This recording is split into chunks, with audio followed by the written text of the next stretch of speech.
안녕하세요. 시완이와 함께하는 성경 공부에 오신 것을 환영합니다. 이번 시간에는 로마서 10장에서 바울이 유대인들을 향해서 잘못된 선민의식을 버리고 하나님께서 그리스도를 보내시고 그리스도께서 십자가에서 죽으시고 하나님께서 죽은 자 가운데서 다시 살리신 것을 믿어야 함을 전합니다. 로마서 10장 1절에서 바울이 유대인들을 보고 형제들아 라고 하면서 자신의 동족인 유대인들이 구원받기를 간절히 원하며 하나님께 구원하는 것을 편지를 읽는 모든 사람들에게, 특히 유대인들에게 전합니다. 전부는 아니었지만 유대인들은 하나님을 섬기는 데 열정이 있었지만 그들은 하나님을 올바른 방법이 아닌 잘못된 방법, 예를 들면 율법을 지킴으로 구원받으려고 했던 것 등 잘못된 방법으로 구원받으려고 하고 하나님을 섬기려 했습니다. 그래서 하나님으로부터 의롭다 칭함받고 구원받은 하나님의 백성들은 하나님의 의를 세우고 하나님의 영광을 드러내야 하지만 사실상 이스라엘 백성들은 자신의 의와 영광을 드러냈던 것입니다. 그래서 바울은 9장 30절에서 33절에서 그들은 생명의 성령의 법을 따르는 것이 아니라 율법의 행위를 따랐다라고 했던 것입니다. 바울은 이런 행동을 예수 그리스도께서 끝내시기 위해서 스스로 율법의 마침이 되셨다, 끝이 되셨다라고 4절에서 말합니다. 그리스도께서 오시기 전까지는 많은 사람들이 율법을 지킴으로 구원을 받고 의에 이르려고 했습니다. 하지만 모든 이들이 실패했던 이유는 바로 그 이유가 율법은 우리를 구원하지 못하기 때문입니다. 그럼에도 유대인들이 아직도 율법을 지켜 의에 이르고 구원을 받으려는 행위는 레위기 18장 5절에 근거한 것입니다. 레위기 18장 5절에서는 하나님께서 직접 이를 행하면 그로 말미암아 살리라 라고 말씀하셨기 때문에 유대인들은 그 말씀을 절대적으로 믿었고 그래서 율법을 지키려고 노력을 했습니다. 하지만 레위기 18장과 그 근처의 말씀들의 문맥을 본다면 하나님께서는 모세를 통해서 이스라엘 백성들에게 가나안 땅에 들어가면 무엇을 지켜야 하는지, 그 지켜야 할 덕목들, 예를 들면 우상을 섬기지 말고 가나안 땅의 풍속을 따르지 말라라고 하시는 그런 부분입니다. 그렇기 때문에 유대인들이 율법의 근거로 생각하는 레위기 말씀도 가나안 땅에 들어가는 데에 한해서이지 지금은 그 율법을 지켜서 의에 이르는 것이 아닙니다. 실제로 하나님께서는 이스라엘 백성들에게 여러 선지자들, 인물들을 통하여서 율법의 행위로 얻는 것이 아님을, 구원은 그런 것이 아님을 밝히셨습니다. 하지만 정작 언약의 당사자이자 율법을 가장 잘 알고 있었던 유대인들은 의인은 믿음으로 말미암아 살리라 라는 하박국 2장 4절의 말씀을 깨닫지 못했습니다. 그래서 그리스도께서는 율법을 지킴으로 구원을 받으려는 것을 끝내려 오셨고 죄 가운데 있는 사람들을 의로 인도하기 위해 스스로 율법의 마침이 되셨습니다. 율법이 사람을 의로 인도할 수 있고 사람이 율법의 행위를 온전히 지킬 수 있다면 그리스도께서는 오실 필요가 없었지만 사람은 연약한 존재이시기 때문에 그리스도께서는 이 땅에 오셔서 율법을 끝내셨습니다. 하지만 바울은 6절에서 조금 이해가 안 되는 말을 합니다. 6절을 읽어보도록 하겠습니다. 믿음으로 말미암는 의인은 이같이 말하되 내 마음에 누가 하늘에 올라가겠느냐 하지 말라 하니 올라가겠다 함은 그리스도를 모셔 내리는 것이요. 누가 하늘에 올라가겠느냐라고 하는 것은 아무나 구원받고 천국에 가지 못한다는 것입니다. 즉 하나님께서 주신 율법을 지켜서 하늘로 올라가지 못한다는 것입니다. 어떤 사람들은 그리스도가 너무 멀리 있고 사람은 하나님께 갈 수 없다라고 변명을 합니다. 하지만 그리스도께서는 우리가 올라가지 못하는 하늘에서 직접 내려오셔서 사람의 몸으로 오셔서 우리를 구원하셨기 때문에 아무도 변명할 수가 없고 핑계대지 못합니다. 8절에서 바울은 그러면 무엇을 말하느냐라고 하는데 이 말은 우리가 하나님 말씀에 대해서 어떠한 반론도 할 수 없고 하나님께 어떠한 불평, 불만을 할 수 없다는 것입니다. 우리는 우리 마음에 있는 말씀이 하나님이 계시는 하늘에 있어서 멀다고 핑계댈 수가 없고 우리가 전하는 말씀이 바로 이 하나님의 말씀입니다. 함께 9절, 10절을 읽어보도록 하겠습니다. 내가 만일 내 입으로 예수를 주로 시인하며 또 하나님께서 그를 죽은 자 가운데서 살리신 것을 내 마음에 믿으면 구원을 받으리라.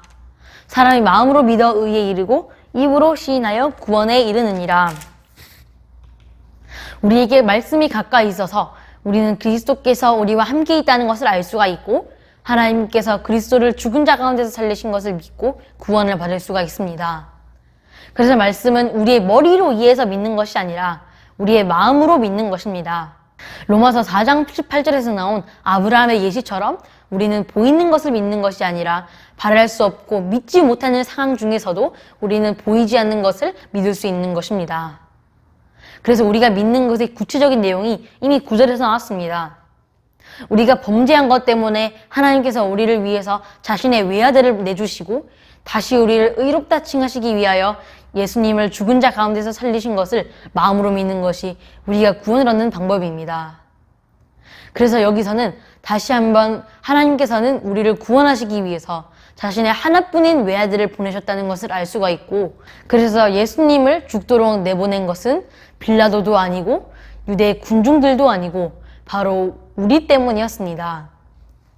우리가 전에는 죄와 사망의 종에서 예수님과 의의 종으로 신분이 바뀌었기 때문에 우리가 섬겨야 하는 분은 바로 예수님이고, 우리를 구원하신 예수님이 바로 우리가 진짜로 믿어야 하는 분이고 우리가 주로 시인해야 하는 분이십니다.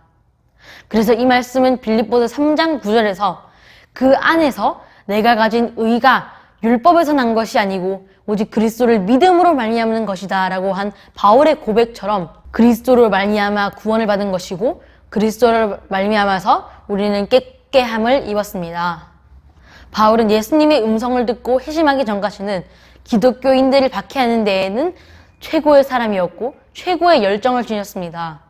또한 율법으로 봐서도 당시 어떤 유대인들과 비교해도 율법을 지키는 데에는 흠이 없었습니다. 하지만 그는 율법을 지킴으로 하나님께 구원받을 수 없다는 것과 오직 그리스도만이 우리를 하나님께로부터 인도할 사람이고 우리를 구원할 사람이라는 것을 깨닫고 그러므로 그리스도 예수를 아는 지식 외에는 모든 것을 배설물로 여겼습니다. 그래서 바울이 깨달은 이 원리는 바울에게만 적용되는 것이 아니라 모든 사람들에게 적용됩니다. 그래서 바울은 12절에서 유대인이나 헬라인이나 차별이 없다라고 말합니다. 이방인이 구원받는 방법과 유대인이 구원받는 방법은 전혀 다르지가 않습니다. 한 분이신 예수님께서는 율법을 끝내시고 모든 사람의 주가 되셨기 때문에 예수님을 부르는 모든 사람들은 겉보기에는 가난하고 불쌍하고 복이 없는 것처럼 보일지라도 예수님께서 그를 부유하게 하시기 때문에 그는 구원받고 복받은 하나님의 백성입니다. 그래서 이런 부분은 요엘 선지자가 말했던 요엘 2장 32절의 말씀처럼 여호와의 이름을 부른 자는 누구든지 구원을 얻을 수 있다라는 말씀과 연결이 됩니다. 하지만 여호와 하나님이나 예수님 주여 주여라고 부르기만 한다면 구원을 얻는 것이 아닙니다. 예수님께서도 주여 주여 하는 자마다 다 천국에 들어갈 것이 아니다라고 말씀하셨고 오직 하나님을 주로 시인하며 하나님의 영광과 의를 제일 우선순위로 세우고 하나님께 영광을 돌리는 그런 사람들이야지 하나님께 구원을 받는 사람입니다. 이제 바울은 14절부터 15절에서 사람들이 어떻게 구원을 받는지에 대해서 차근차근 순서대로 설명을 해줍니다. 14절 사이에서는 한 사람이 구원을 받는데 거치는 전 과정이 논리적인 순서로 잘 나와 있습니다. 그 순서는 총 5가지로 첫 번째는 보내심을 받고 두 번째는 전파를 하고 세 번째는 전파하는 것을 듣고 네 번째는 들은 것을 믿고 마지막 5번째는 믿는 대상을 부름이라라는 단계로 구원을 받게 됩니다. 이러한 과정을 거쳐서 마지막 5번째 단계에서 우리는 예수님을 주라고 시인하고 그러므로 구원을 받을 수가 있습니다. 바울은 여기서 믿음의 전제 조건을 들음이다 라고 말하고 있습니다. 그렇기 때문에 여기서 듣는다라는 것은 단순한 들음이 아니라 예수 그리스도에 대한 복종으로서 예수 그리스도께서 하나님께 완전한 순종을 하셨듯이 우리도 예수 그리스도와 하나님께 완전한 순종으로 하나님께 영광을 돌립니다. 그래서 우리가 사람들을 하나님께 구원받을 수 있도록 전도를 한다면 그럴 때에는 모든 사람들이 들을 수 있게 외치는 것도 중요하지만 더 중요한 것은 그들이 알아들을 수 있도록 가르치는 것입니다. 바울은 들음에 이어서 다음에는 그 복음을 듣기 위해서는 그것을 전파하는 사람이 있어야 한다라고 전합니다. 여기서 전파하다라는 것은 현재형이므로 우리는 계속해서 쉬지 않고 전도해야 하는 것을 의미하고, 이것은 곧 서신이나 편지를 보내는 전령이자 하나님의 일꾼이 바로 우리라는 것을 말해주고 있습니다. 바울은 이미 9장 전에서도 10장 전에서도 우리는 하나님의 복된 좋은 소식을 전하는 일꾼이다라는 것을 전했습니다. 그렇기 때문에 우리는 모든 사람들이 들을 수 있도록 큰 소리로 또한 지혜롭게 전달해야 합니다. 이 말씀에서는 믿지 아니하는 사람에게 말하는 것이지만, 또 하반절에서는 복음을 전파하기 위해서는 하나님으로부터 보내심을 받아야 한다라는 사실을 강조합니다. 이것은 곧 복음의 전파의 이유가 바로 하나님께서 우리를 보내셨기 때문이고, 우리가 바로 하나님의 일꾼으로서 우리가 하나님을 주인으로 삼고 있기 때문에 순종해야 한다라는 것을 말해주고 있습니다. 이어서 16절부터 21절까지는 14, 15절에 나오는 것과 같이 복음의 전파자의 아름다운 수고에 의하여서 복음이 전해지고 있음에도 불구하고 복음 듣기를 거부하는 이스라엘의 불순종과 그들이 복음을 듣지 못해 불순종했다라고 핑계대지 못할 것에 대해서, 또 유대인뿐만이 아니라 포괄적으로 모든 사람들이 다 하나님께 그렇게 변명을 할 수가 없음을 지적하고 있습니다. 16절에서는 그들이 다 복음을 순종하지 아니하였다라고 말합니다. 또한 바울은 이사야 선지자의 말씀을 인용하여서 우리가 전한 것을 누가 믿었나이까? 라고 합니다. 예수님께서 승천하시고 지자들이 전한 복음을 받아들인 사람은 당시 이스라엘 사람들 중에서도 극소수에 불과했고, 또 바울이나 다른 사도들이 전했던 이방인들이라면 그 수는 훨씬 적었을 것입니다. 그래서 바울은 이사야 선지자가 자신이 전하는 복음을 백성들이 듣지 않는 것에 대해서 한탄하는 것처럼 자신과 다른 사도들이 전한 복음을 듣는 사람이 극소수인 것을 누가 믿었나이까? 라면서 한탄을 합니다. 여기서 우리는 바벨론의 침략 당시 이스라엘 백성들과 현재 바울 당시의 이스라엘 백성들은 전혀 달라진 것이 없다는 것을 알 수가 있습니다. 먼저 바울 당시 이스라엘 백성들은 이 세계 어떤 민족들보다도 이 소식을 먼저 들었으며 그리스도를 직접 만나는 특권까지 누렸던 이스라엘인들이 있었습니다. 하지만 그럼에도 이스라엘 백성들은 하나님께 순종하지 않았고, 하나님께서 예수 그리스도를 우리를 구원하기 위해 보내셨다는 사실을 믿지 않았습니다. 또 이와 같이 당시 바벨론에게 침략을 당했던 이스라엘 백성들은 하나님께서 보내신 많은 선지자들의 외침에도 불구하고 전혀 순종하지 않았고, 그 결과로 인해서 바벨론에게 점령을 당했고 예루살렘 성이 무너졌습니다. 그리스도에 대한 믿음은 그리스도의 말씀으로 말미암습니다. 그렇기 때문에 이스라엘 백성들은 예수 그리스도의 말씀과 사도들이 전하는 복음을 아주 쉽게 접근할 수 있었는데, 그들이 듣지 못해서 믿지 못했다라는 핑계조차도 그들에게는 구차한 변명이 되고 전혀 성립될 수가 없는 핑계입니다. 16, 17절에서 바울이 이스라엘의 대다수가 그리스도의 복음에 불순종하였음을 밝힌 바 있습니다. 이어지는 18절에서 21절에서는 이스라엘이 복음에 불순종한 것은 복음을 듣지 못하거나 알지 못함이 아니라고 밝히고 있습니다.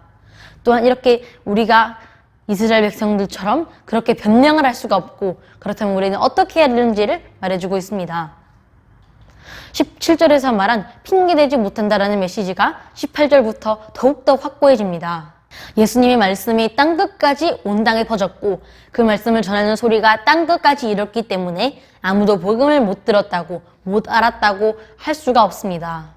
그렇다면 하나님께서는 이렇게 믿지 않는 이스라엘 백성들에게 어떻게 행동하셨을까요? 마지막 21절에서 하나님께서는 이스라엘에 대하여 순종하지 아니하였고 거슬러 말하는 백성에게 온종일 손을 벌렸다라고 말합니다. 하나님께서는 항상 이스라엘 백성들에게 인내와 오래 참음으로 대하셨고 그들이 믿을 때까지 계속해서 선지자들을 보내셨습니다. 결론을 내리도록 하겠습니다.